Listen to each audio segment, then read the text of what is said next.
மயிலாடுதுறை மாவட்டம் வைத்தீஸ்வரன் கோயில் அருகில் உள்ள திருப்பொங்கூர் சௌந்தரநாயகி சமேத கைலாசநாதர் சுவாமி. இது ஒரு மிகச் சிறப்பான கோயில். திருநாளை போவார் என்கிற நந்தனாருக்காக சுவாமியை தரிசனம் செய்ய நந்தி விலகிய கோயில் இதுதான். என்னப்பன் அல்லவா என் தாயும் அல்லவா என்ற பாடல் இங்குள்ள நந்தனாருக்காக பாடப்பட்டது. இன்றளவிலும் நந்தி விலகியே உள்ளது.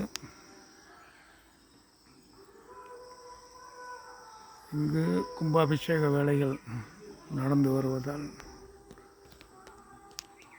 கோயில் கோபுரங்களை தரிசிக்க முடியவில்லை.